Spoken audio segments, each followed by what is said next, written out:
going to try to beat him with short punches. There have been countless unforgettable moments in boxing history. And then he nailed the right. But every once in a while, two fighters step into the ring to create something far greater than they could ever imagine. That was a terrific shot. Yes, more. Another one. And three more. And this is big stuff from George Groves. There are fights that pushed limits and became part of history.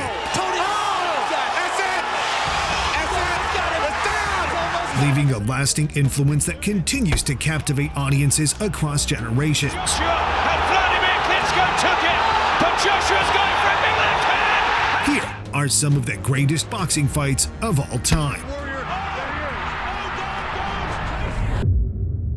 In 2017, IBF champion Anthony Joshua and former longtime champion Vladimir Klitschko produced one of the greatest heavyweight showdowns in recent years. Joshua turned pro in 2013 after winning the Olympic gold medal. In his 16th fight, he defeated American champion Charles Martin to capture the IBF title. And new IBF heavyweight champion of the world! He successfully defended the title twice, proving to be one of boxing's brightest heavyweight stars. Coming into this bout, Klitschko boasted a record of 65-4 with 53 knockouts. The former unified champion dominated the heavyweight division for several years, defending his championship a record number of 18 times before losing to Tyson Fury. Robbery, 100%.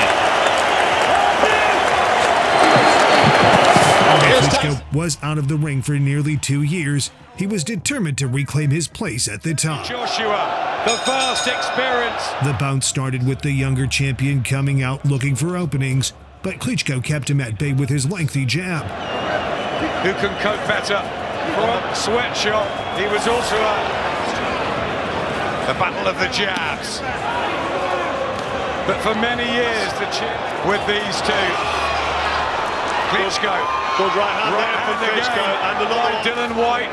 Seemed like he's just trying to take a place, Klitschko. That put pay to Kubra. After a tentative first 4 rounds, the action burst into life in the 5th when Joshua floored Klitschko. Dive! And a left hook! Klitschko's lucky. Joshua's He's on got the to take him fence! down. Taking him out here! Down goes Klitschko! In the 5th round!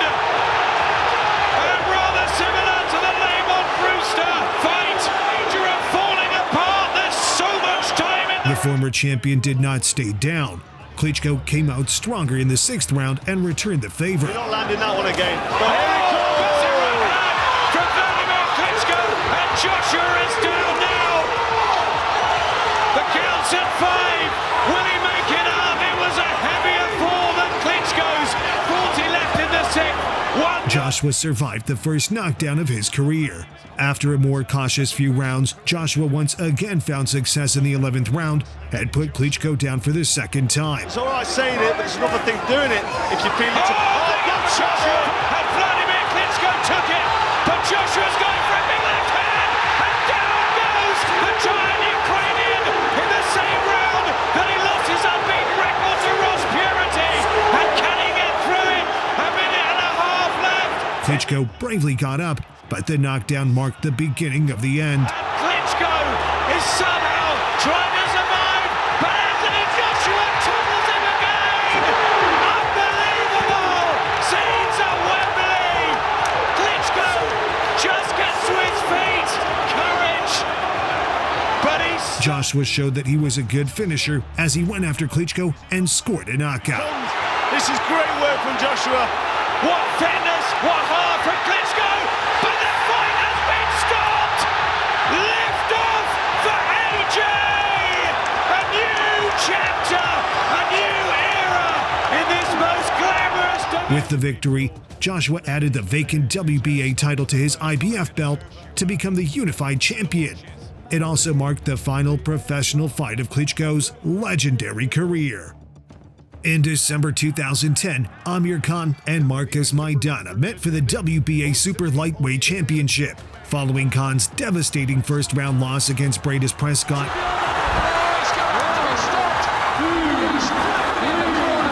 he rebuilt his career and defeated Andreas Kotelnik to claim the WBA title.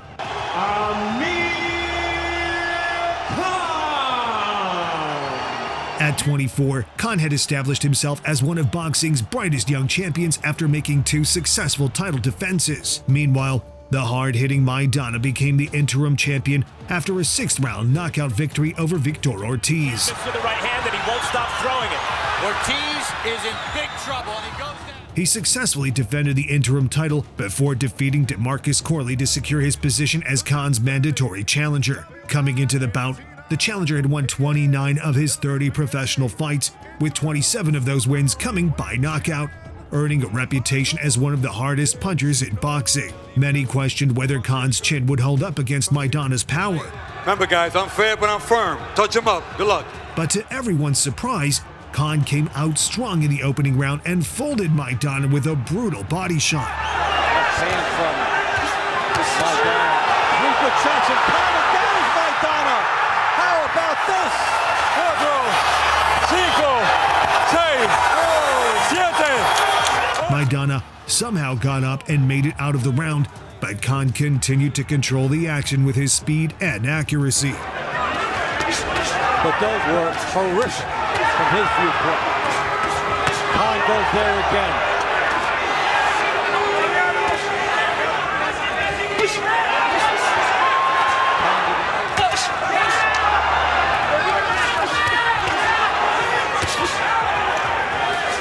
Here comes Khan again.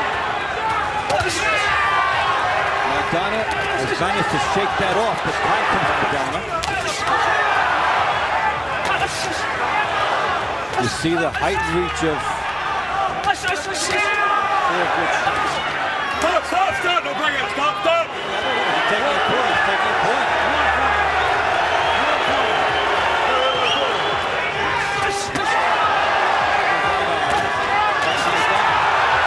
Still alive. As the rounds wore on, Maidana began closing the distance and landed heavier punches. That's the beauty of reach. Is the other.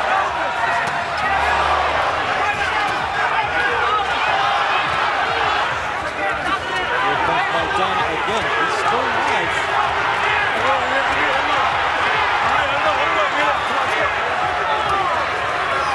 And they'll get a much needed minute of rest.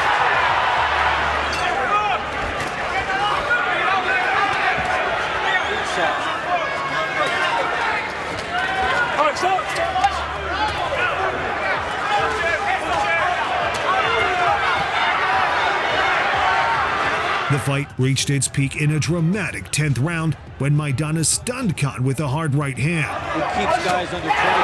But there's a big right hand by Maidana. He hurt Khan. The live underdog. Maidana went after him, but Khan somehow weathered the storm and survived the round without going down. Maidana pull it out. Big shots here. Good right hand by Maidana. He needs to stop him to win. It's here from Maidana. Big right hand. Big right hand again from Maidana. Here comes Maidana. He still has a minute. Here comes Maidana. Big right hand again.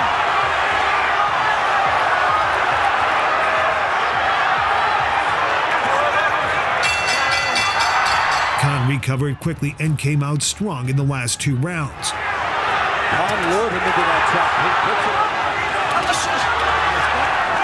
A powerful scoring shot that has made this one special. That should be talked about for quite a while. 3 big shots from Khan. 7 knockouts in 30 fights. Khan is 17 and 24. They've both taken the best they could offer. After 12 thrilling rounds, Khan came out on top via a close decision to retain his title. Amir King Khan! The fight was named the 2010 Fight of the Year. Former WBO heavyweight champion Tommy Morrison and Donovan Ruddock squared off in a heavyweight showdown between 2 of the division's most feared punchers. The vacant IBC heavyweight title was on the line, with both men looking to work their way back to the top. Morrison was a former WBO heavyweight champion who defeated boxing legend George Foreman to claim the vacant title in 1993. New champion, Tommy the Duke Morrison. Yes, well, Morrison is a clear winner. However, he lost it in his first defense against Michael Bent, where he suffered a devastating first-round knockout. Knockdown rule in effect. Michael Bent on the verge of a big moment, and he's got it. That's it. The loss derailed a lucrative showdown against Lennox Lewis. Similarly, Ruddock lost his status as a contender following multiple devastating losses. He lost 2 epic battles against Mike Tyson in 1991 Hard shot. There goes Ruddock again. and was knocked out in the second round by Lennox Lewis. Ruddock already in trouble and down for the second time in this fight. The bout got off to a fast pace as the two former contenders met in the middle of the ring, trading punches. Less than a minute into the bout, Ruddock cracked Morrison with a vicious uppercut to score the first knockdown. I was going to remind people of the nice uppercut by Ruddock. Oh, there goes Morrison! Morrison recovered quickly and answered with a knockdown of his own in the second round to even the contest. Ruddock looks like he's trying to set up. Morrison was busy backing off. The hook blocked by Morrison. Ruddock has done a nice defensive job. Good combination punch. But he still paid for it. Oh, he hurt Ruddock with a right uppercut. Razor Ruddock got rocked by the same punch to knock Morrison down. Because of the gloves on the top of the rope being used as a support. So round 2, it's Morrison's turn to hurt Ruddock. Both men continued to trade punches for the next few rounds before Ruddock regained control in the fifth. Strong offensive skills, not defensive will win this fight. Good left hook. I think Morrison was hurt, but now he's moving in boxing as he did against George Foreman. But this is going the last round to do. Now he is forcing Morrison back. That uppercut may have stunned Morrison. Got hurt by the right hand, he couldn't bring his jab back. We talked about the stamina of both men. Morrison has had trouble as he's gone into later rounds. It ain't over yet. Neither one is confident that they would get the decision or that the fight will go all the way. Morrison has forgotten what works for him, and that is go to body hook combination. He's unable to do that. Big hook by Razor Ruddock. Morrison was saved by the bell, but Ruddock picked up where he left off in the sixth, only to be floored by a brutal counter left hook. Ruddock bravely climbed back to his feet, but Morrison went after him and closed the show with a barrage of unanswered shots. How about Ruddock getting up? What does Morrison have left? A standing 8, he's down to the knockdown. And Ron Lipton told us before the fight he would like to see the standing 8 not in effect, yet both fighters look like they can keep going. Remember, Morrison is nailing about 10 more seconds, and it's a long one. He will not do it. Oh my, it's over. The winner and new IBC heavyweight champion. In November 2018, Alexander Usyk made his UK debut as a pro against Tony Bellew in an undisputed cruiserweight showdown. Usyk won the Olympic gold medal 6 years earlier on British soil. He carried that success into the professional ranks, dominating the cruiserweight division and unifying all the major world titles in his last fight against Murat Gassiev. Alexander Usyk. For the first defense of his undisputed crown, Usyk faced former WBC title holder Tony Bellew, who was coming off the biggest victories of his career. After moving up from light heavyweight, he defeated Ilunga Makabu to capture the vacant WBC title. What's Makabu got? He's in trouble. He stopped. Bellew's done it. And then Bellew successfully defended the title once against BJ Flores before 2 back-to-back stoppage victories over David Haye. He's got to push off the back foot, and it's hard to do that. The bout got off to a slow start, with both fighters going through a feeling out process. Don't use that advantage. Usyk, the southpaw, Bellew, orthodox.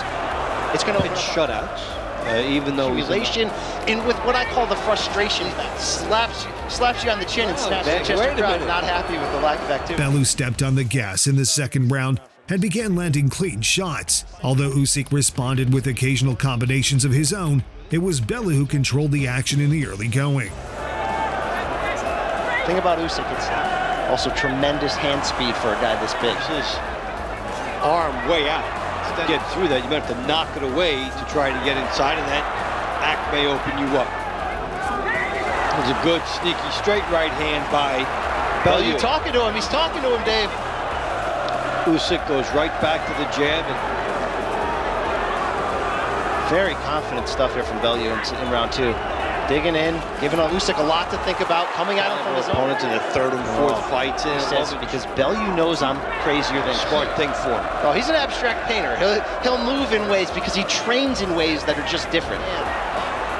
That has been his best punch so far. And you'll know where he's really at if he finds an adverse moment. Make sure you don't leave the door open. Make sure your output is there enough that the judges... Sometimes, you know... He just got nailed with the left hand. And then things getting a little wild in there. Excuse me, clean lead left. Back comes Bellew. Himself an argument. Usyk is the classier fighter in these exchanges, but when Bellew can answer with clean, putting the fear in his opponent about what might be coming back. Success against an orthodox fighter with that jab every time. You know that, Dave. Yes. And there's from boxer to puncher in these higher weight classes, but that there's the looping right by Bellew. However, as the rounds wore on, Usyk gradually found his rhythm and began increasing the pressure. The champion's relentless work rate and accurate left hand slowly wore Bellew down. Round and a half of using the angles, and then we have a nice chess match here because it's a fast pace. If you commit to it, right hands like that, and remind the guy coming forward of what you can do, it's important. And Brian Campbell calling this for you. Glad you're enjoying this intriguing yard of Latvia. There were so many ebbs and flows, so many adjustments, and take the lead in the fight. Good head movement, cutting off the ring.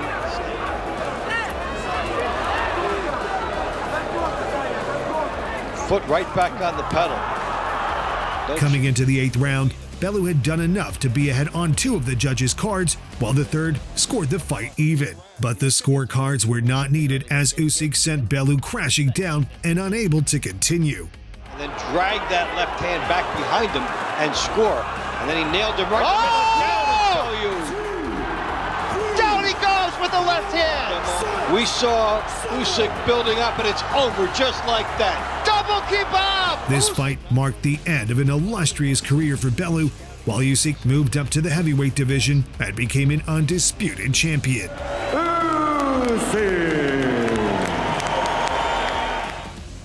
In May 2006, Oscar De La Hoya returned from a 20-month layoff to challenge Ricardo Mayorga for his WBC light middleweight championship. De La Hoya was one of boxing's biggest stars and a 6th division world champion. Although he suffered his only knockout loss against undisputed middleweight champion Bernard Hopkins in his last fight, Oscar comes with an uppercut, there's a body shot.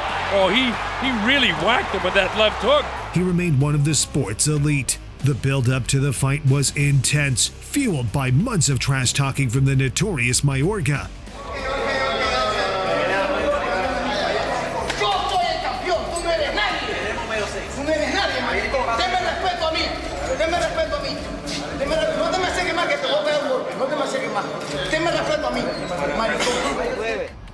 Cuando le pegue la olla, lo voy a sentar y lo poner a orinar.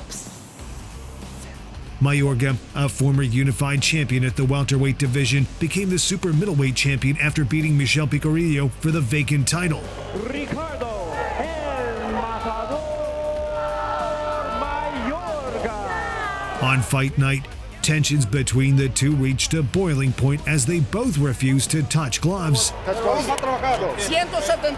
But less than a minute into the contest, De La Hoya made a huge statement by dropping Mayorga hard to the canvas. They have a lot of loop room. He's going to try to beat him with short punches. A right cross followed by a sensational left hook. And so much for the notion that De La Hoya did good. That was a perfect shot. De La Hoya set the tone for the fight and dominated Mayorga with his relentless assaults. De La Hoya seldom looked better than this. Excited about what he thought De La Hoya cross. Here's the right cross again. Huge right hand by De La Hoya. And De La Hoya finally punches and takes a left hook to the body. Gets brutally after this round because he got hit with the uppercut. And he Beautiful left jab, beautiful straight. He's won all 3 rounds. Mayorga got in a shot in between. 2 beautiful body punches from De La Hoya. A frustrated Mayorga resorted to dirty tactics, but De La Hoya remained unfazed. Mayorga has his right hand so low when he's just so vulnerable to get hit with a left hook. De La Hoya fades.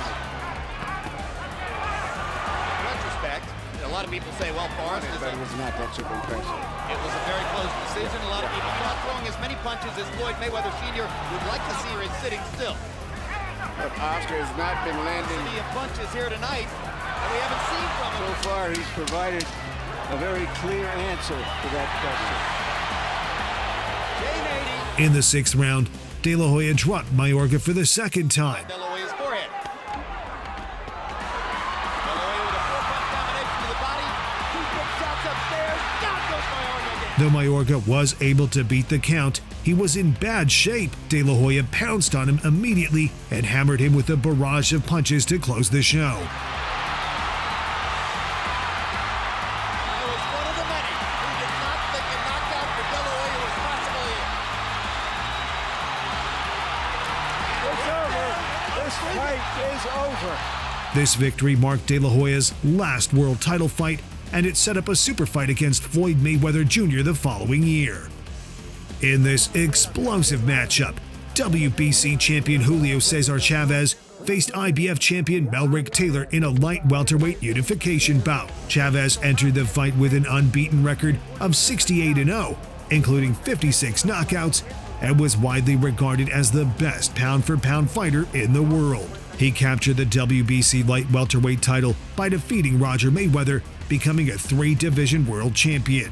On the other hand was Taylor, an Olympic gold medalist who quickly established himself as one of boxing's brightest stars. He won the IBF title against Buddy McGirt TNT Taylor and remained unbeaten in 25 fights. Taylor made a brilliant start, using his incredibly fast hand and footwork to frustrate Chavez in the early going. Despite absorbing punishing body shots, Chavez continued to come forward and gradually regained control of the fight.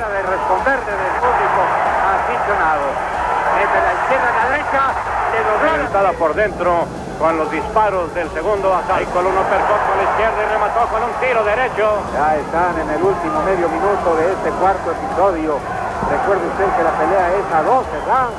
De manos en el cuerpo a cuerpo. Además, Chavez battered Taylor, leaving him bleeding from his nose and mouth with his face swollen. While Chavez landed the harder shots, Taylor was the busier fighter. Derrotando a la Tabache Martínez en Los Ángeles, California. Al finalizar este episodio, a un ritmo como a usted le consta, bastante la lesión abajo del ojo izquierdo y combatiendo con la seguridad del que se siente firme. Simplemente con Richard Steele estaba utilizando tácticas ilegales. Melrick Taylor. Julio César necesita tirar golpes de abajo arriba para prender un hombre que se le hace un round dramático y sangriento de Julio César Chávez, el monarca superligero del Consejo Mundial Americano. Ahí están en el 11º episodio, aquí está la oportunidad seguido y sensacional. Coming into the final round, Taylor was comfortably ahead on 2 of the 3 judges' scorecards and appeared just moments away from the biggest victory of his career. However, with less than 20 seconds remaining, Chavez floored Taylor with a barrage of punches. Tan emocionante, le dobló las piernas con un derechazo, a punto estuvo de pasar la lana, y ahora que a la lana, y aquí hacen erupción los volcanes del mundo, todos los volcanes del mundo haciendo erupción, se acabó la pelea, nocaut técnico, por nocaut técnico. Taylor managed to beat the count, but the referee stopped the fight with just 2 seconds left on the clock.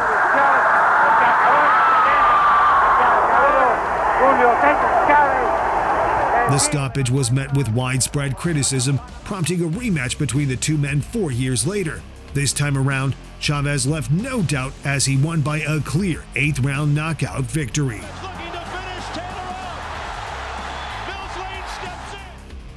In April 2001, Naseem Hamed defended his lineal featherweight championship against Marco Antonio Barrera in one of the most anticipated fights of the year. Hamed entered the bout unbeaten in 35 professional fights, with 31 of them coming by knockout. He was one of boxing's biggest attractions, known for his unorthodox style and knockout power. In his last fight, Hamed scored a violent knockout over Augie Sanchez, who had to be carried away on a stretcher. Slides down the front of him, left, right. Barrera, on the other hand, was on a comeback trail after his grueling battle with Eric Morales, which saw him drop a controversial split decision. Tijuana, Mexico, He rebuilt his career and regained the WBO Super Bantamweight Championship, establishing himself as one of Mexico's finest boxers. However, Barrera, who was moving up in weight to challenge Hamed, was considered a 3-1 underdog. Touch him up. The flashy Hamed came out in his usual wild style, but he was met with sharp jabs and precise counters from Barrera. Barrera boxing, not just waiting in, gets to the body. You don't want to get into a slugging match with the Prince. Barrera is not looking in. Big left hand by Barrera. And a couple of shots to the body. That may be a change in End of the ring. Naseem's power that Barrera is fighting the way he is. Barrera lands a jab. Prince Naseem grins. The Mexican challenger refused to be drawn into Hamed's unpredictable style. Rather, he delivered a clinical boxing lesson that frustrated Hamed. He falls asleep, doesn't pay any attention to what he's doing, and he's paid because justifiably so off his record. But if any fighter's standing in the middle of the ring, difficulty of trying to get the Prince Naseem's body over. Big left hand by just got the reflexes of a head is too straight up. The head was up. Whether the Prince has been thrown off.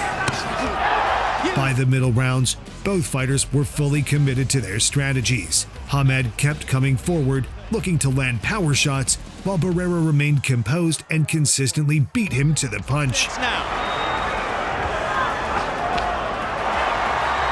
He was ever in with, I wonder what he's thinking now. With his jab, throwing it more frequently. Barrera on move. Now for the first time you see the Prince getting closer.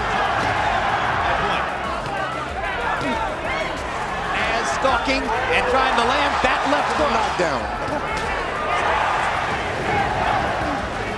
You see the Prince just when he comes back. Very professional. Right, left hook.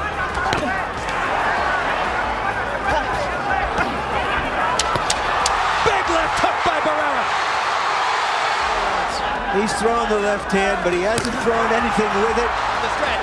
If Prince Naseem feels the urgency of this situation.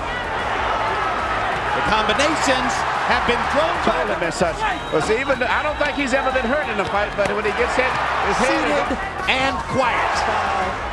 That the Prince has developed since he was a boy is being. Barrera had a point deducted in the 12th round after slamming Hamed to the turnbuckle. Too much chin. Barrera pounds Naseem into the ring post. It's at Naz's antics. Time out. 1 point. 1 point. And a point deduction from Barrera. However, the deduction had no impact on the outcome, as Barrera comfortably won a unanimous decision. Marco Antonio Barrera handed Hamed his first and only professional loss and established himself as one of the best pound-for-pound fighters in boxing. After years in the making, Mike Tyson and Evander Holyfield finally met in a much-anticipated heavyweight showdown in November 1996. Both men were initially scheduled to meet 6 years earlier when Tyson reigned as the undisputed heavyweight champion. However, Tyson's devastating knockout loss against Buster Douglas and his subsequent conviction derailed the plan. Meanwhile, Holyfield went on to beat Buster Douglas and reigned as the new undisputed champion until he lost against Riddick Bowe. Heavyweight champion of the world, ready. Although Holyfield would regain the championship in a rematch, he lost it once again to Michael Moore. And new heavyweight champion of the world. Tyson was released from prison in 1995, and he quickly worked his way to the top to regain the WBC belt. He was still considered very dangerous, while Holyfield was given no chance to win. Tyson came out aggressively looking to end the fight early with his trademark power. He sent Holyfield reeling from his first solid punch, but the challenger refused to back down. Which Garcia died. We'll see if he's overly cautious. And as expected, He's so strong, it's unbelievable. early brawling tactics, a straight right. Boxing match, rather than just these big slugging. Field's coming close a lot. We've been wondering. A straight right hand. As the fight progressed, Tyson struggled to deal with Holyfield's physical strength. The challenger would tie up Tyson anytime he got close while landing sharp combinations. He's kind of smart. He's trying to smother Mike. Time to get close. He can't fight inside with Mike. I don't think Tyson, but it was warded off nicely by Field. Tyson against the ropes. Holyfield also showing more hand speed. The momentum shifted decisively in the 6th round when Holyfield scored a knockdown. like the overachieving warrior that he is. Oh, down goes Tyson. A left hook. Tyson managed to get up, but he never fully recovered. On sheer instinct right now. Get it done. Evander's zeroing in on a big shot. Tyson is confused, frustrated. He unleashed a flurry. A nice right hand by Mike, but he's not following.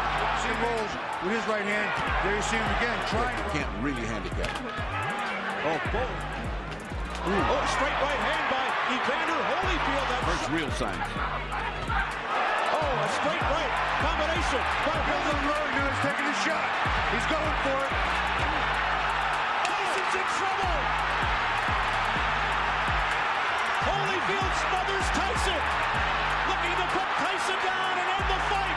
Tyson is not in trouble. In the 11th round, Holyfield trapped Tyson against the ropes and unleashed a barrage of unanswered punches to force the stoppage. He's got Tyson in trouble. Tyson's ready to go. A straight right hand. The topper stops the fight. Can't get past the jab. Hasn't been able to get inside all night. Right hand to the temple hurt, and you'll see a good left hand and a right hand here. That started to really be the beginning of the end for Mike. The same uppercuts that Tyson is famous for, he was getting hit with there. Evander Holyfield pulls off. The victory made Holyfield a 3-time world heavyweight champion and handed Tyson his second career defeat. It also set the stage for their infamous rematch where Tyson bit off a chunk of Holyfield's ear. What happened here? Evander Holyfield, look out, he's pushed right here. Above a dirty Mike Tyson. It's like hell, but he certainly had a big fight. Floyd Mayweather Jr. and Oscar De La Hoya faced off in one of the biggest fights in history. Mayweather entered the bout unbeaten in 37 fights and was already a 4-division world champion. He was widely regarded as boxing's best pound-for-pound fighter, and he was moving up in weight to challenge for a world title in a 5th weight division. De La Hoya also had an equally impressive resume, having won world titles in 6 weight divisions. After reclaiming the WBC light middleweight title with a knockout victory over Ricardo Mayorga, Could be it. He's down for a second time. he agreed to face Mayweather in one of the biggest pay-per-view events in boxing history. All business on his face. Here we go. De La Hoya acted as the aggressor early on, using his jab to pressure Mayweather and keep the challenger on the back foot. Mayweather getting through more shots. Lead now and then. There's some body shots. Cut him off. Doing a pretty good job, but he missed that shot. Comes to almost to its feet. And as I say that, he gets Floyd Mayweather and just see what develops. Hey, listen, I don't think Floyd can... Oscar trying to line him up again. Sneaky right hand in for that one. It doesn't hurt. He's got to come through it. There's a couple of body shots. And making this the round in which he has to make a statement. In terms The of power of Oscar. It's Oscar who's forcing the fight. Sneaky right hand. well, he has here's De La Hoya on him again, and his fight plan is starting to work. He needs left hook right hand instead of a punishing shot. Sort of in a trailing fashion. He's done his exits. However, Mayweather showed impressive defensive skills and found success with sharp counterpunches and accurate right hands. 35 punches. He's very, very accurate.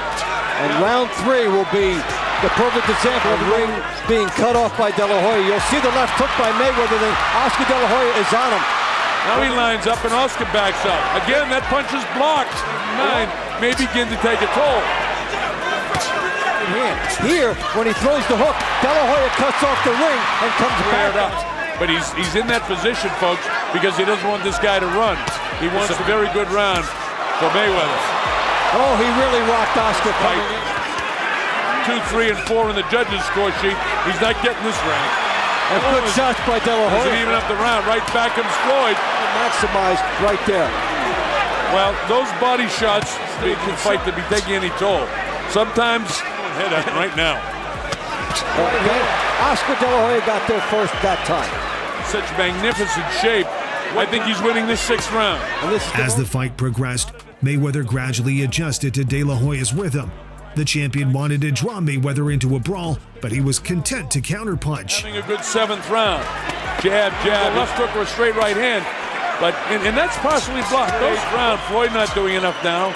See, these punches are being blocked. They look nice from him again, lingering in the kill zone. And then he takes Mayweather dance out of difficulty. This is a close round, but I think Oscar's won it. Higher attempted numbers when pushed first over the last 4 to 5 rounds. A lot of them are being blocked. Oscar's trained well for this guy, and because he trained against him. He should start moving side to side because although De La Hoya seemed to be the busier fighter, Mayweather landed more clean punches while evading incoming punches from the challenger. Waltzing into the kill zone without throwing, and he pays. Every time he's from Oscar's, we go through 10, 11, and 12. Because earlier in the fight, he was on him when he did that. Well, he didn't have to pay that time, but he will. And he's not throwing. Perfect, tailor-made for a counterpuncher with speed. He's trying to hunt him down.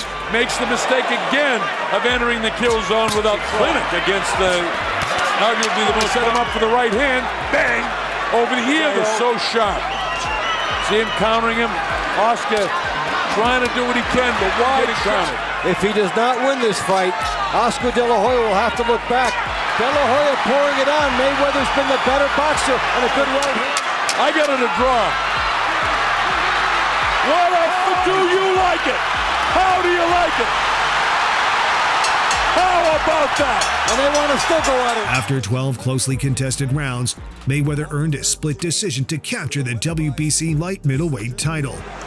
And new WBC super welterweight champion of the world, Pretty Boy. The victory made him a 5-division world champion and further cemented his reputation as boxing's best pound-for-pound fighter. In this epic clash between two unbeaten champions, WBO title holder Joe Calzaghe faced IBF champion Jeff Lacy in a super middleweight unification. Calzaghe had held the WBO title since defeating Chris Eubank in 1997. Joe Calzaghe! Nearly 9 years later, he had successfully defended his championship 17 times, boasting a record of 40-0. Despite Calzaghe's achievements, he was largely underrated, and many believed he had yet to face an opponent of Lacy's caliber. Lacy was considered one of the scariest super middleweights in the world. The American Olympian was destroying everybody in his path and became the champion after knocking out Sid Vanderpool in 2004.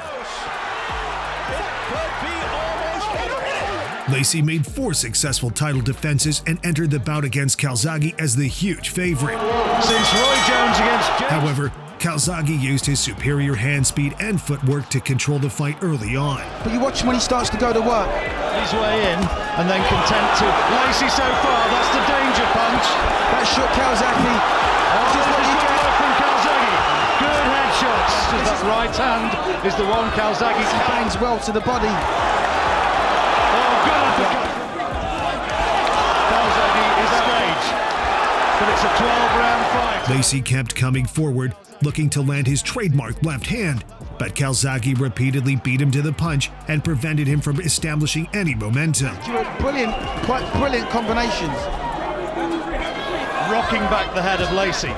against the likes of Roy Jones and Jamal Hopkins. Calzaghe felt that, but he's still winning the round. I wonder how much more of this Lacey can take. He's getting worked over and he doesn't like it. Calzaghe, I think, is starting to tee himself up for the big attack. I think he might be looking to take him out. Two big left hands, and Lacey is on the receiving end of a barrage of punches. Calzaghe wants to get him out of there.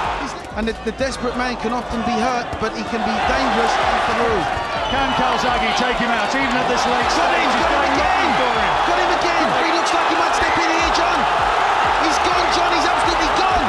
Calzaghe had a point deducted in the 11th round for hitting behind the head. Well, he wasn't wrong with that. Oh, it's taken the point away from Joe Calzaghe. No. Can you believe that?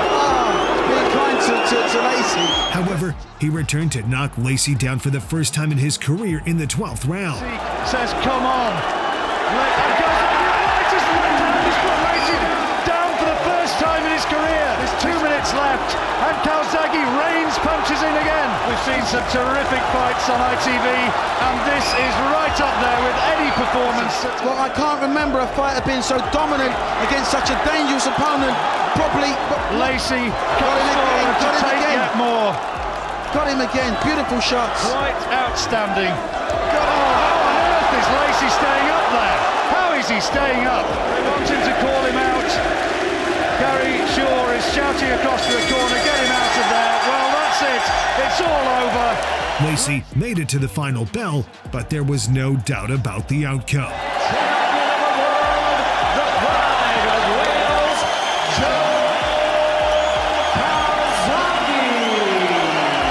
Calzaghe scored one of his finest career victories and went on to win the world title in the light heavyweight division before retiring with a spotless record of 46-0. Meanwhile, Lacey's career went downhill, and he was never quite the same fighter again.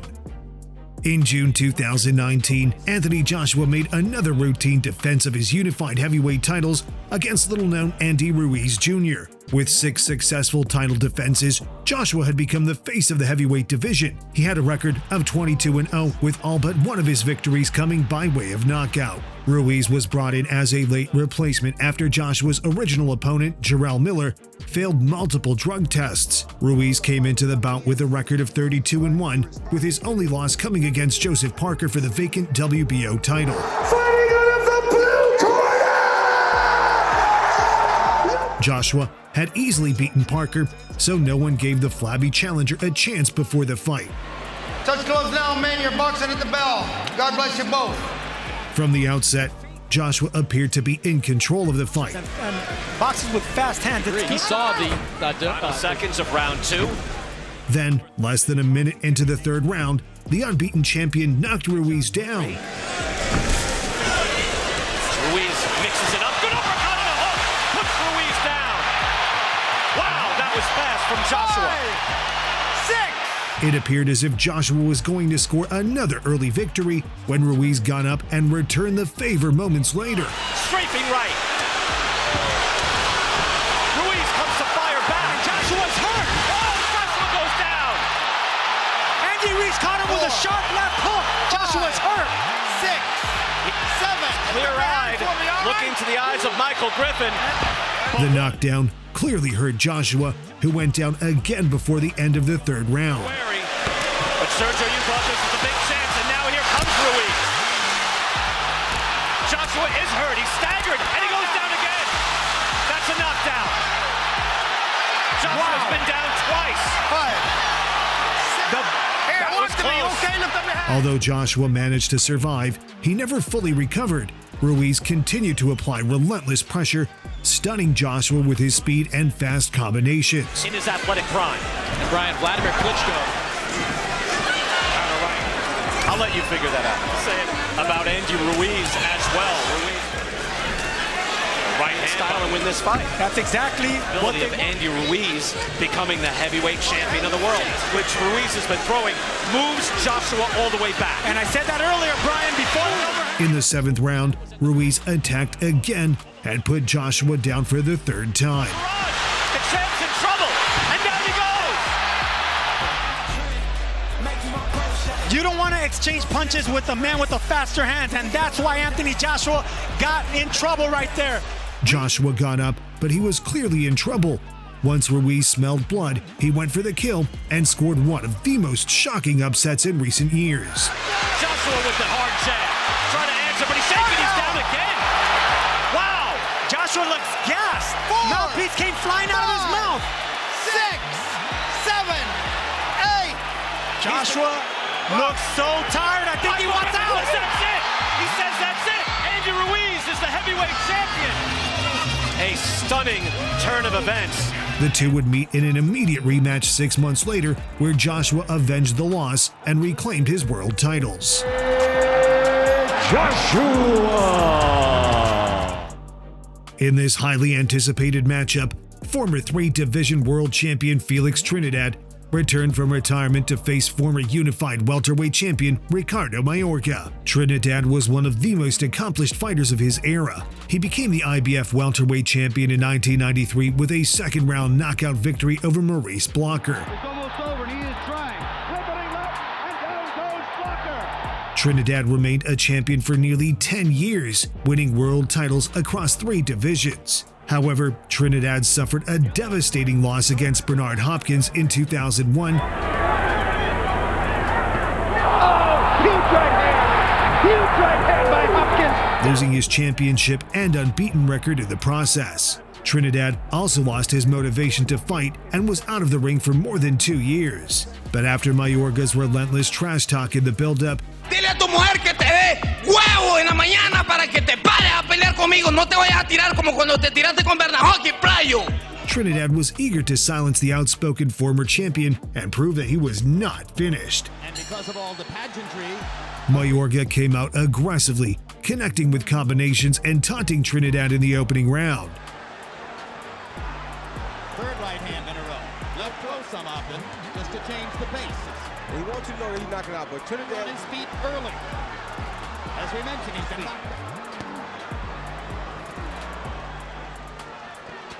two body shots for Mayorga. Right hand over the top round and survive Mayorga's onslaught. It looks as though he's just going to keep on coming. Hard right hand lands on the button. But this is his first time at middleweight, so now he tastes Trinidad's left hook. And this is a Mayorga tactic. He drops his hands, hit me. Did it with Forrest, does it here with Tito Trinidad. Trinidad responded with sharp combinations of his own and landed clean hooks. Trinidad lands a straight right hand. And another right hand. And now Trinidad with the uppercut. Brings the left hook. Picks off Mayorga with another right hand. he don't carry his weight as good as he does the welterweight division. If Tito was waiting for Mayorga to tire, it's an effective piece of tactics as he wobbles Mayorga down the stretch of round 1. The second round saw both fighters trading power punches in close range before Mayorga edged the third round with a knockdown. Huge right hand. Good shot. Trinidad's glove touched the canvas, and there's the first knockdown of the fight. Properly ruled. 6, 7, 8. Trinidad appeared unfazed as he quickly jumped back to his feet and continued trading hard combinations with Mayorga.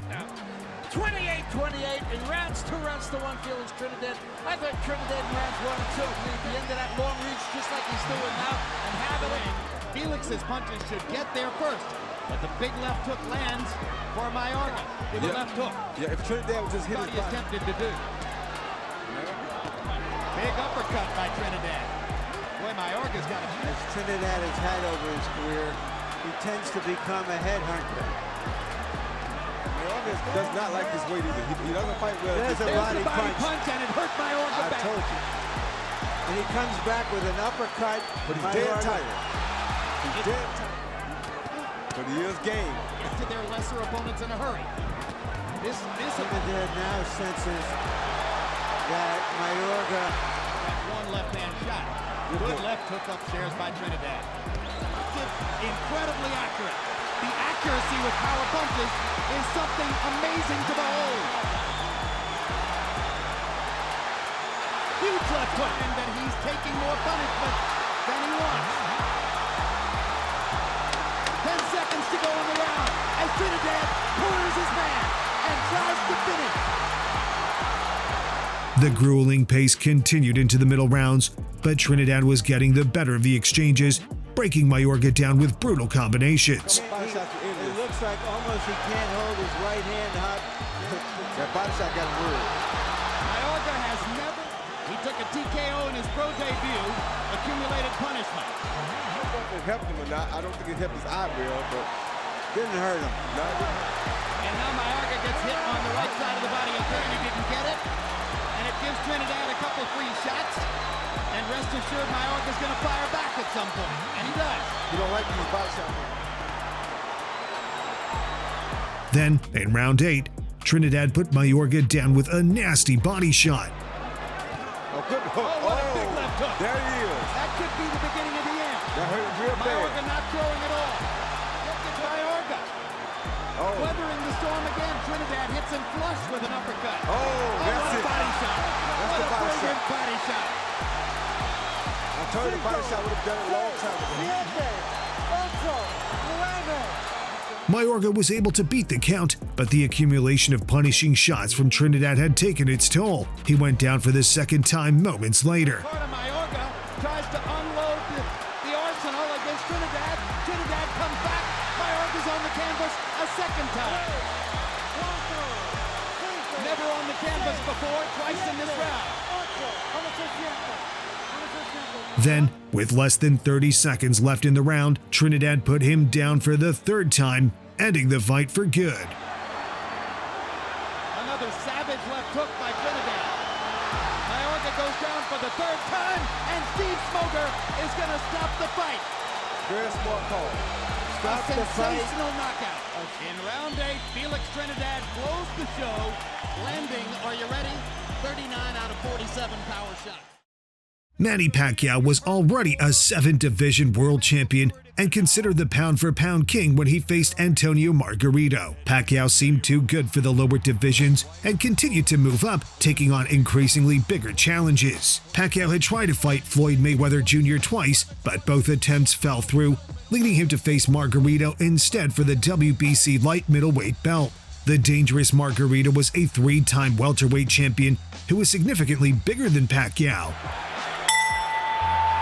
The size difference was highlighted on Fight Night, with Margarito nearly 20 pounds heavier than Pacquiao, with a significant height and reach advantage. Despite the size difference, Pacquiao used his blazing speed and relentless attack to establish dominance early. I see the size difference. You see was Antonio Margarito standing in the middle of the ring and boxing with Manny Pacquiao. Intelligent fighter. Exclusively jabs in the first round. Margarito has shown a good jab, especially early in the round. This fight, as I see right here. Right there. This is why when you ask me, The first 3 rounds, Margarito's jab. The bigger man kept coming forward, but Pacquiao darts in and out with quick combinations, setting the tone for the rest of the fight. Hit the corner there, then moves away. Now his back is against the ropes.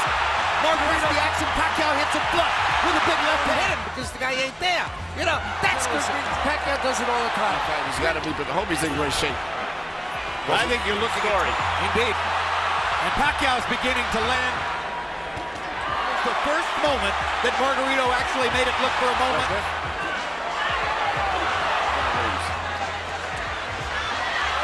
By the middle rounds, the damage caused by Pacquiao's relentless assaults had become visible as Margarito's right eye began to swell.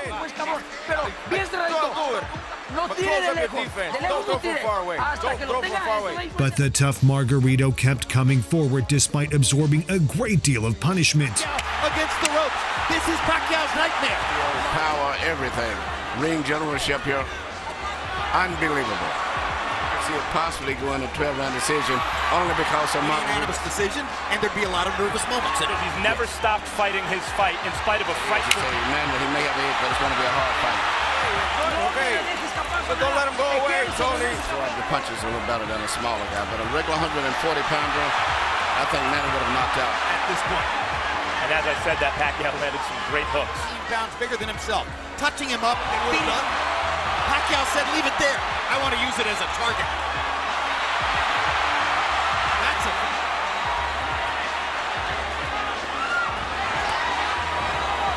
What a show. Greatest In the later rounds, Pacquiao eased off as he knew he already had the fight in the bag. He even pleaded with the referee to stop the fight to save Margarito from further damage. No head movement at all. The referee, there's no head movement. Pacquiao looking towards the ref, asking him to stop the fight at this point, it looks to me.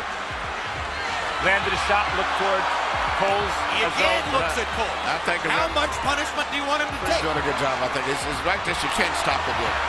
Because as long as the guy's punching back, this stage here, he's out, being out-punched, but the referee has to wait a few more seconds before he can stop. Manuel, he's rearranging Margarito's face. And if the referee stopped, there wouldn't be any complaint, but I just don't think the time. It's hard to say because he's fighting such different guys. The fight went the distance, but it was a shutout victory for Pacquiao, who won his 8th Division World title. While the victory cemented Pacquiao's legacy as one of the greatest fighters of all time, it shortened Margarito's career due to the extensive damage. Manny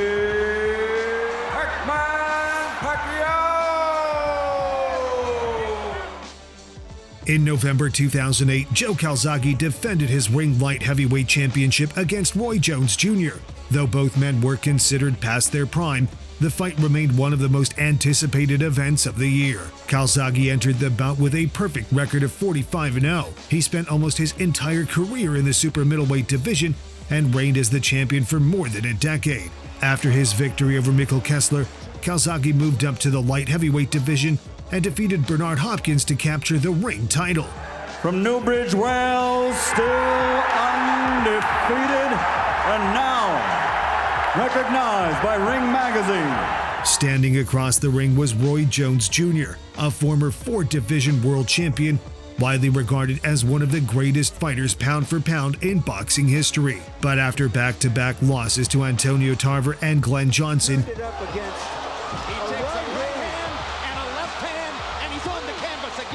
Jones's career seemed effectively over.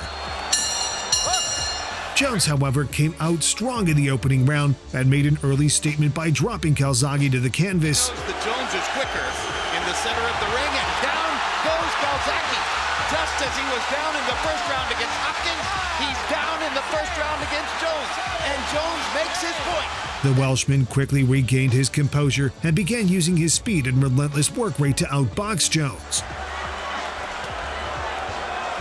He's probably been down about 4 times in fights. Beating Joe Calzaghe, who I thought was the fastest light heavyweight around. At least can he do it over the long stretch of the fight if Calzaghe can make it go round? Joe's going to go at this pace all night. Shots inside. Obvious, I think. Roy's advantages in clean punches. Nose. Jones backing into the ropes and giving Calzaghe a chance to just go away. By the 3rd round, the fight had settled into a rhythm. The second half of the fight.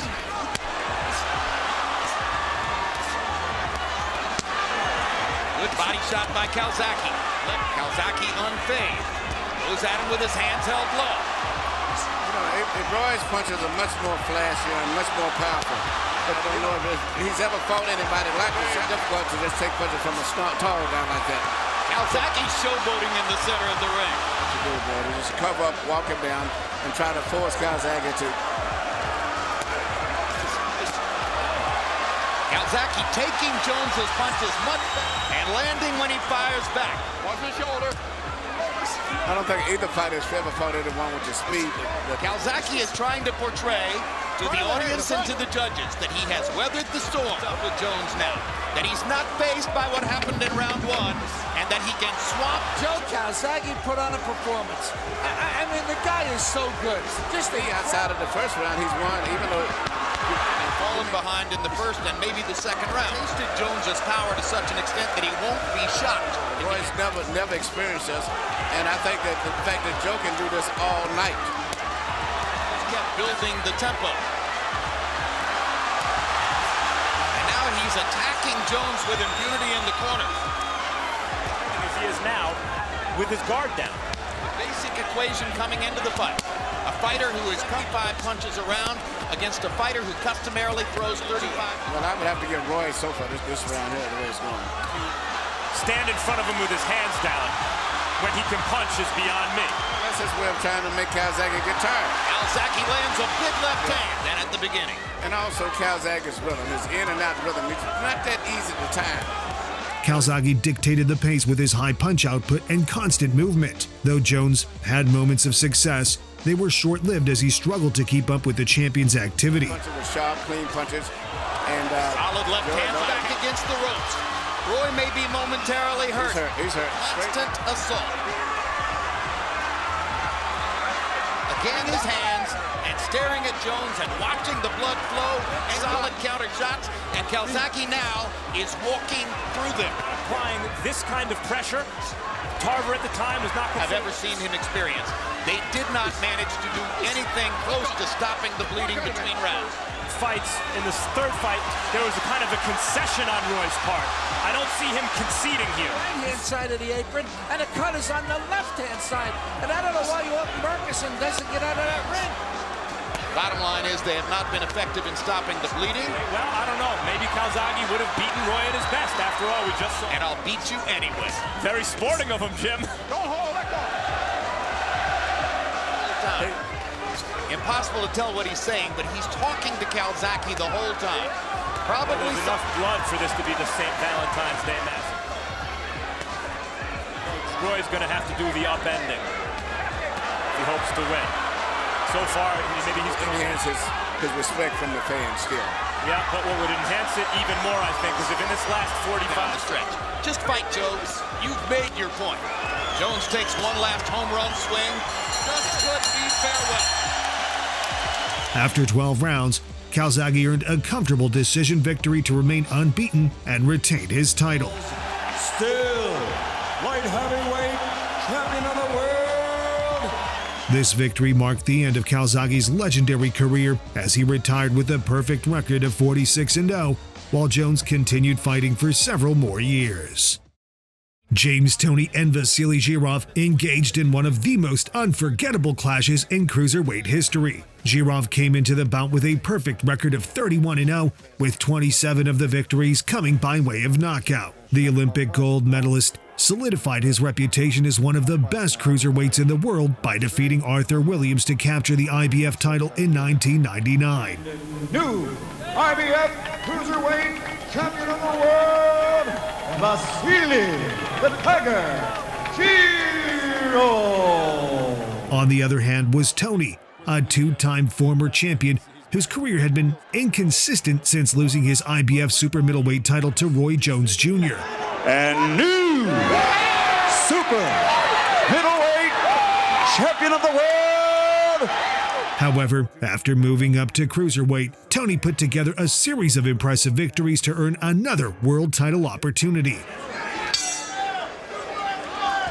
Zhirov came out aggressively from the first bell, but the 34-year-old Toney looked to counter with sharp combinations. The way he rolls away from punches, the way he wraps the right hand. Hard right hand. Still can't find a comfortable angle to land punches in. Little right hand by Toney, back Zhirov out. But Zhirov is putting a lot of pressure on him. He normally would work. Mental pressure from round to round, like few opponents have been able to do to James Toney. Yes. Hard punches on him going down the stretch. And Zhirov was the one who was landing combinations, and now Toney fighting hard off the ropes. Toney not throwing much. Zhirov to the body. At close range, as Toney backed him off for a moment with a right to the chest. But again, the back. A lot of action here. He doesn't like the deal. He's got new incentives. Low blow by Zhirov there. And a big right hand by Toney, and Zhirov keeps throwing. Although without any balance. Toney jumps on it. Back to left hook, he'll really have something going for himself. Much shorter punches too. Good right hand. Good body shot by Zhirov. But the effective punch. And a right by Zhirov. Another left to the body, again right on the feet. Finally, Zhirov slips a punch. The champion maintained a relentless pace, but Toney consistently found openings with his accurate counterpunches and shots to the body. 28, 2 rounds to 1. James lights out Toney. Jim, I thought he did enough to outpunch Vasily. Now, I mean, his face is absolutely destroyed. I know that they were concentrating a lot on trying to hurt James to the body. James keeps his body just enough for James to be effective. very interesting fight. He's had a lot of fights and big fights too. But the real key punch to me.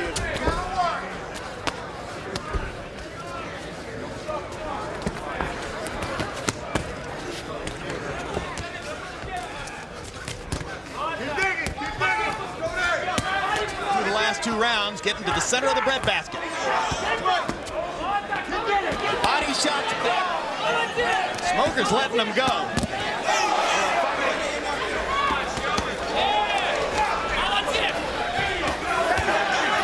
Solid shots from Tony.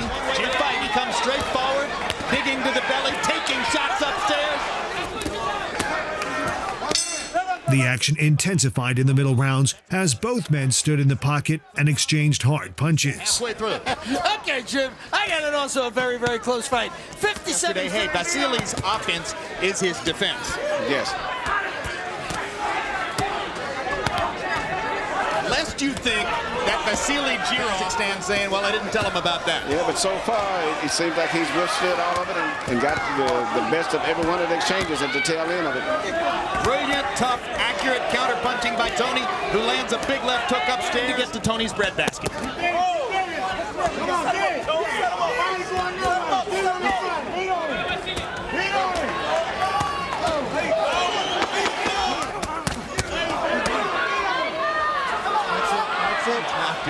It is.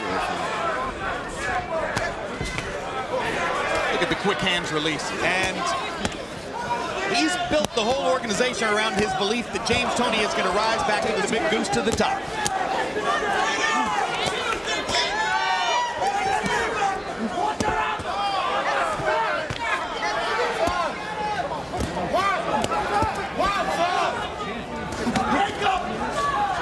Right hand by Tony, wobbled Jirov. Jirov takes 3 more shots in a row. Does Tony have enough power left to get rid? 4 men only. Right here. James went to the corner. Jirov has no energy. Now James begins to counter again. Coming into the 12th and final round, both men were exhausted, but neither fighter was willing to give in. There's no question that this ring is wet, and Tony did slip back, but still. If you haven't paid, maybe you will in the future. This would be stun Tony. Right hand by Tony catches Jirov flush. Speed.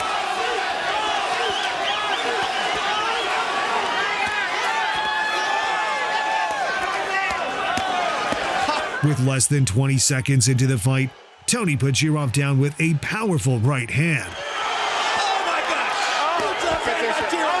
Tony! That's it!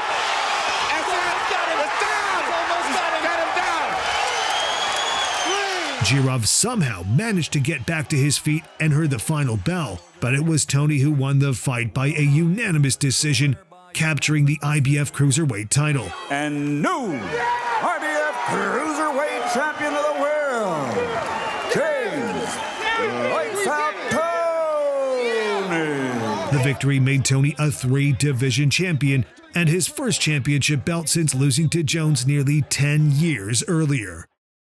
In this all-Mexican battle, Orlando Salido challenged Francisco Vargas for the WBC Super Featherweight title. Salido was a former 2-time featherweight champion who was remembered for his 2 upset knockout victories over Juan Manuel Lopez. One big shot away from being no more is he undefeated, and Salido has pulled it off.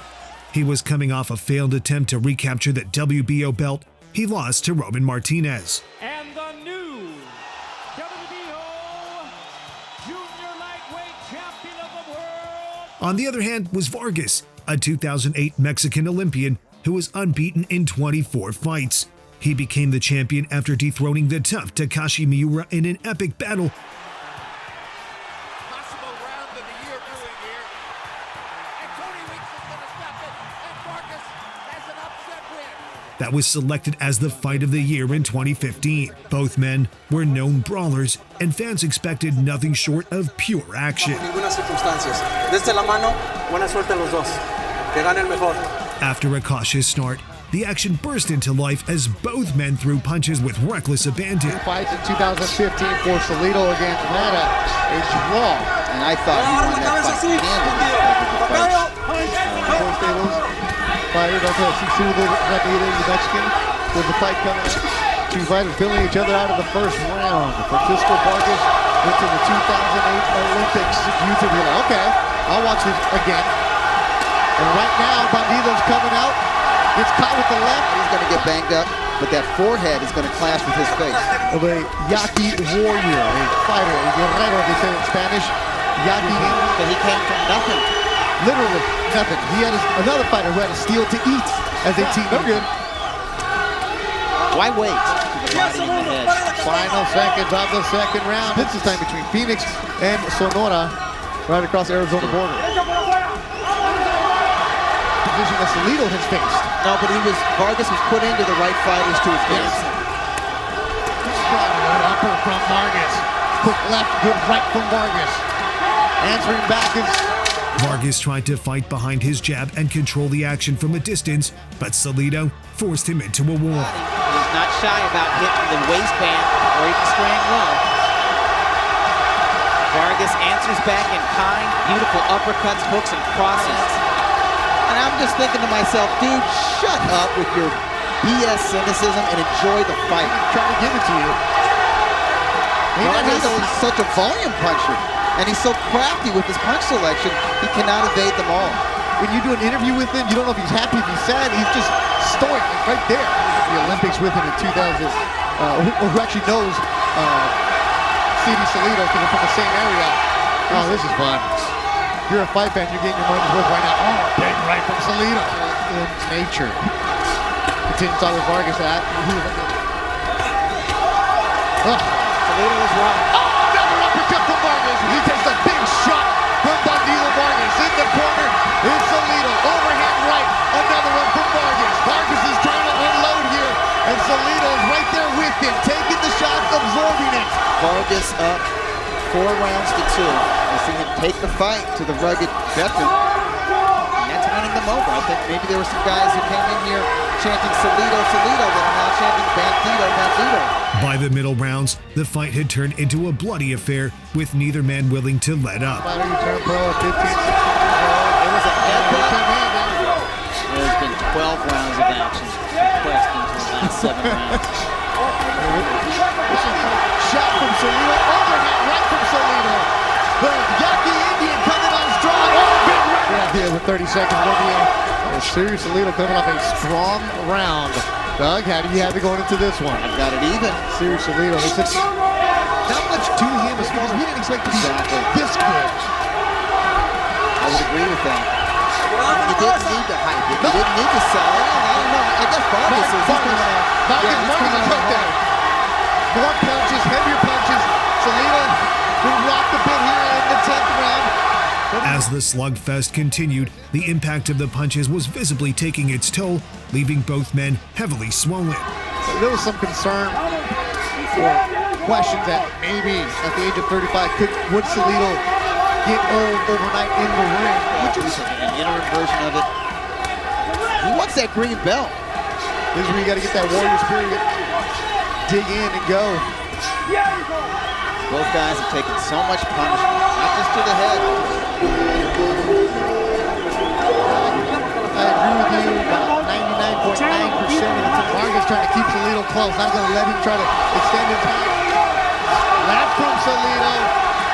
Sonora in Carson, California. That'll do it. After 12 rounds of battle, the fight was so close that 2 of the judges scored it even. Lou Barrett and Hubert Mims scored 114-114, a majority draw. Only one of the judges had Vargas ahead. Jerry Cantu scores it 115-113 for Vargas, resulting in a majority draw that allowed Vargas to retain his WBC title. This fight is a draw. The fight was selected as the fight of the year in 2016, and it holds the records for the most power punches thrown in a super featherweight boxing bout. Carl Froch defended his unified super middleweight title against George Groves in one of the most intense British rivalries in recent years. Froch unified the super middleweight division by defeating Mikkel Kessler to add the WBA title to his IBF belt.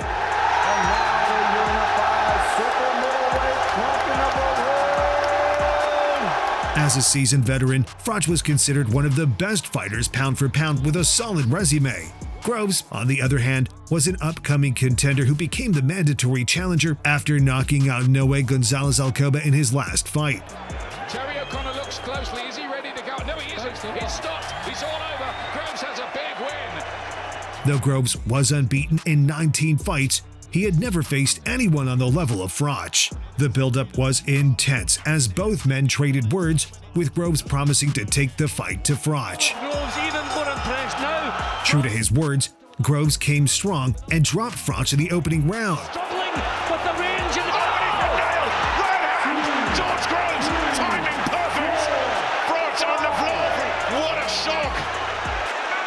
Groves built on his momentum in the second round, using his superior speed to hurt Froch, who struggled to find his rhythm. Taking his time, not rushing it. the power. Oh, he's done it again. All the strain, all the tension. Said just don't do anything stupid, get through. But he keeps getting caught by these right hands. The following rounds were more of the same. Groves continued to dictate the pace, outboxing Froch, who had his own moments of success. Looking a little bit closer, but he's not toys with the jab. Good body shot. Nice right hook from Groves. He is hitting Froch so clean so often. He's a flex. Oh, the double jab. And now he needs that guidance and support. When you're leading, terrific. Absolutely terrific again from Groves. However, Groves appeared to have an answer for whatever the champion dished out. He's daring him to come in, and this time Froch does take the fight. He's trying to make it his kind of fight. Takes it away. Carl just can't get any rhythm. This is not a tip that can make a big, big difference. The mind games have been the strength in Froch. There, the right hand, terrific right hand again. He felt it, Jim, he felt it. That was a terrific shot. There's more, another one. Another one, and three more. And this is big stuff from George Groves. Missed that time. Froch on him, trying to sustain the assault. And George Groves dropped his gloves and said, come on.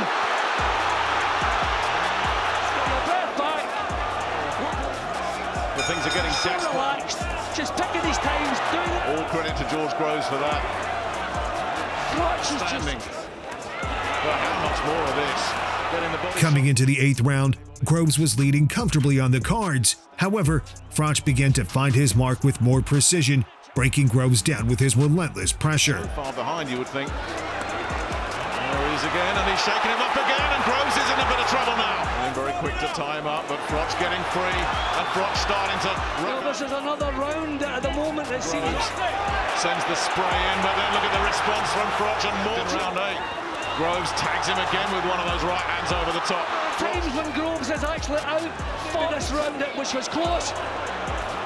Is turning back Groves. In the 9th round, Groves was shaken by a powerful shot. And Groves has wobbled. Groves is in big trouble now. Once Froch smelled blood, he went for the kill, forcing the referee to stop the fight while Groves was still standing. I think Froch needs to finish it here. It really does. Groves is in trouble. He's taken another one and another. And Howard Foster has stopped it. Wow, that is going to be controversial. Groves is disgusted. Groves is furious. And there's going to be some controversy here. The decision was met with immediate, widespread controversy, leading to an immediate rematch. Touch goes now. Come on, fighting at the bell. Froch left no doubt this time as he knocked Groves out in the 8th round. Digs in deep, sucks it up, and gets it! Wow! Right hand straight Groves! It's waved off already! Charlie Fish saw enough! What a shot! You will not see a more explosive finish than that! Ending his legendary career with a big victory. Super middleweight champion of the world! Nearly 8 years after their first classic matchup, Sugar Ray Leonard and Thomas Hearns met again in a highly anticipated rematch. This time, the WBC and WBO super middleweight titles were on the line. Leonard was one of boxing's biggest stars and a 5-division world champion. He'd returned from retirement to beat Marvin Hagler in a controversial decision. And new middleweight champion of the world, second, Will Leonard. And knocked out Donnie Lalonde. And Lalonde goes down. Proving he was still one of the sport's elite. Meanwhile, Hearns had become the boxer to win world titles in 5 weight divisions. Since losing to Leonard in their first fight, he'd rebuilt his career with several impressive victories and entered the rematch determined to even the score. Leonard in the striped red and white trunks. Hearns came out strong, using his jab to control the distance and keep Leonard at bay. Good defense by Leonard. They're just about 20 pounds heavier than they were. Right hand just short from Hearns.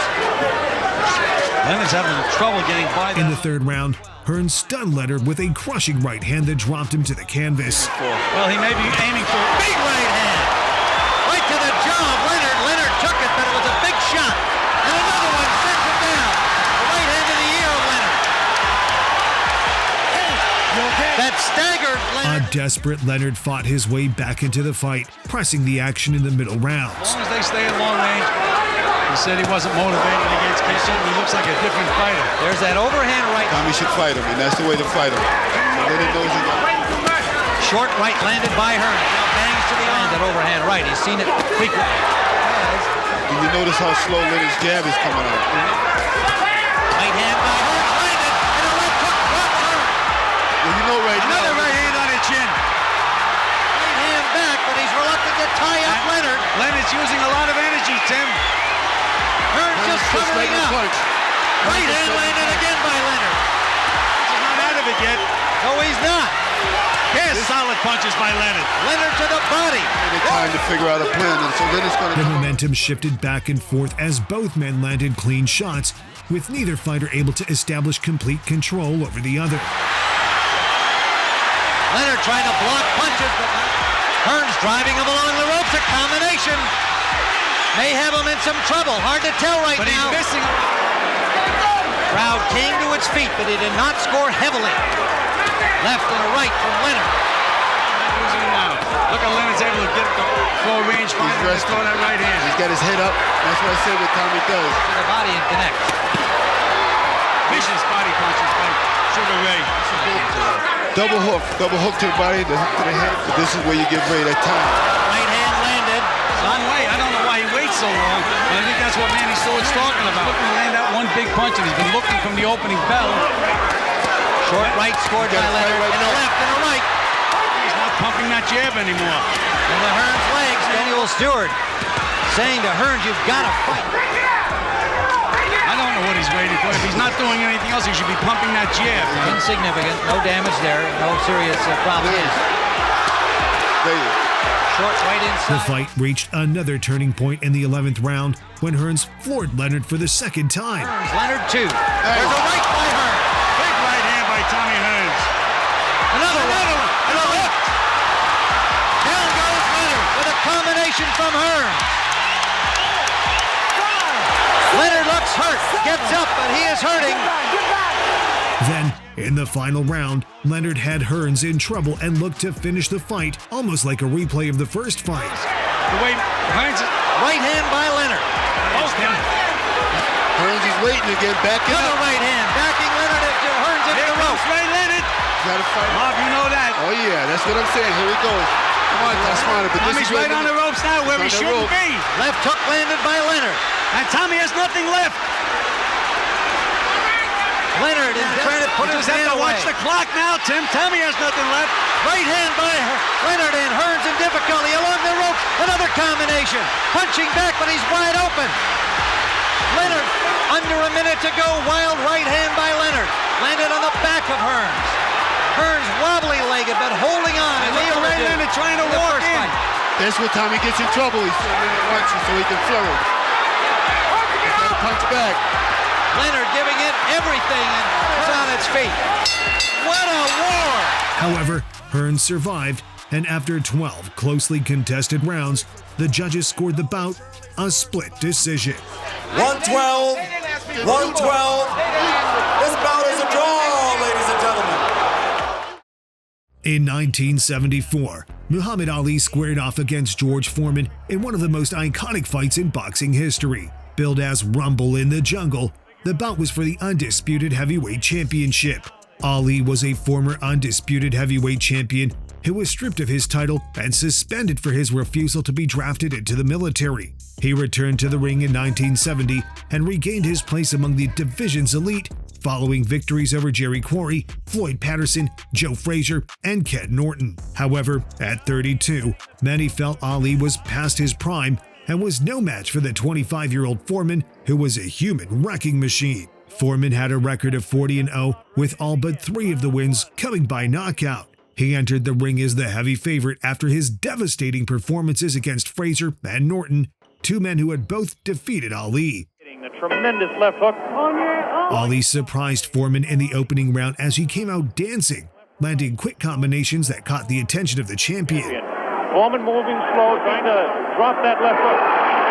Now moves Ali with a right hand lead again. But as Foreman responded with hard shots of his own, On the left. A wild left hand throw. Takes the light left on the side of the head. Wild left hand thrown in the direct from Zaire, Africa. That punch did no damage. That one did. 2 wild right hands taken on the hook. There's a real strong right hand just underneath the heart.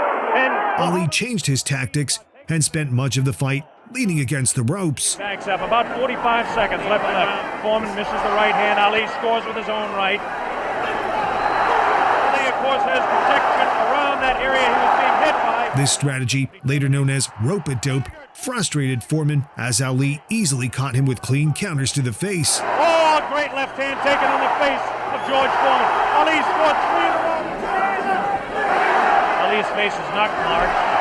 As the fight wore on, Foreman showed signs of tiredness as Ali's relentless assaults began taking a toll on him. In the 8th round, Ali found an opening and unleashed a devastating combination that sent an exhausted Foreman crashing to the canvas. This time he worked over the shoulder of Foreman. This is a combination.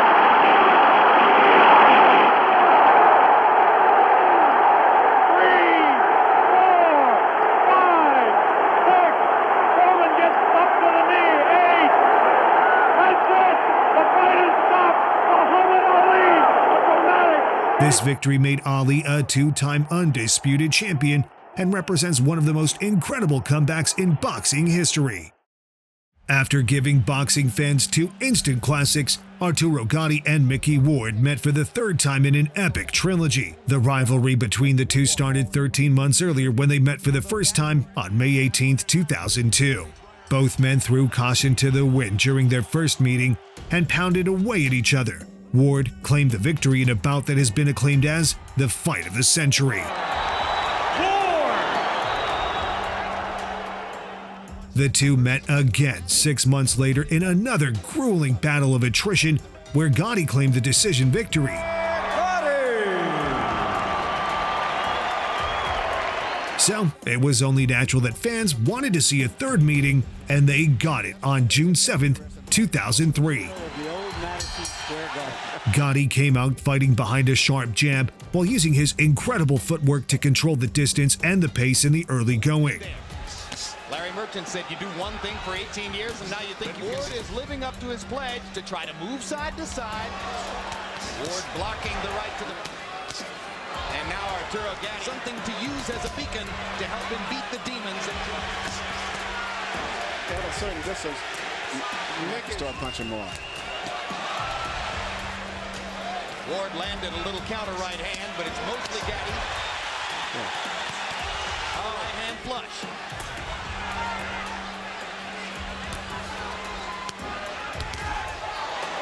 About 20 years old. You would not believe that he's been in those great wars that he's been in. He says his party habits and his nightlife between fights help to result in After a dominant first 3 rounds, Gatti hurt his hand in the 4th, allowing Ward to regain control. Jim, I got to tell you, this ring is huge. Beautifully gets up double, triple shots before Mickey Ward can counter. Nice job by Earl Morton. This is a terrific referee. In trouble and getting pummeled by Mickey Ward. It was a body punch. A body punch started this. Left, left, left, left, left. There's a right hand by Gaddy, and he grimaces in pain. And this is the wrong fight to have anything hurt.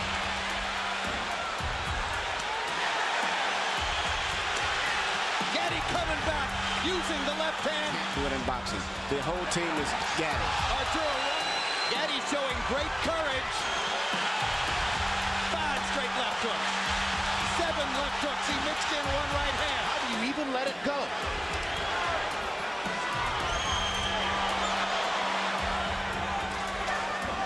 And even the greatest to cut man in his corner. He was cut. Ward closed the 6th round with a knockdown.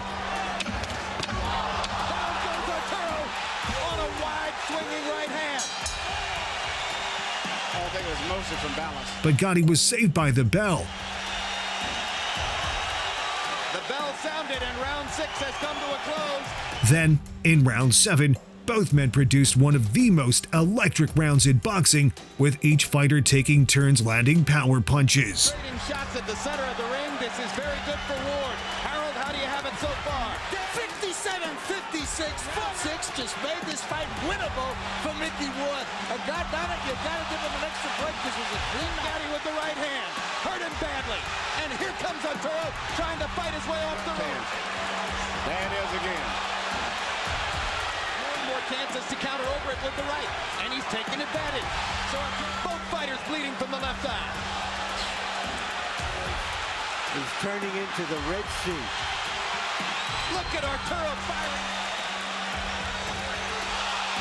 More so for power punches. His 7th round, yes, reminiscent of the 9th round in the first fight. And no championships involved. This is another incredible fight.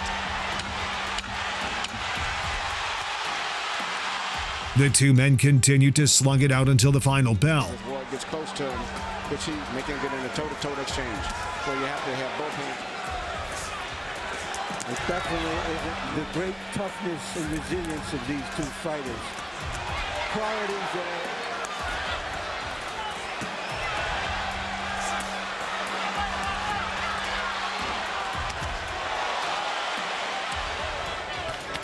Rebuilt his career and rebuilt himself as a fighter.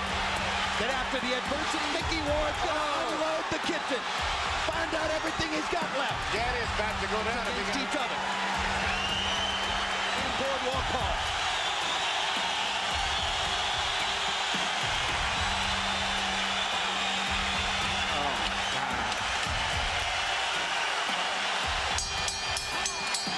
They're done. Gotti ultimately won via a unanimous decision. Though there were no titles on the line, both men fought as if their lives were on the line. The fight was named the 2003 Ring Magazine Fight of the Year, and it was the last career fight for Mickey Ward. Gotti continued fighting and won a world title in his 2nd weight division before his untimely demise in 2009. What is your favorite boxing matchup ever? Leave your answer in the comments below. Don't forget to like this video, subscribe, and turn on the post notifications for more videos.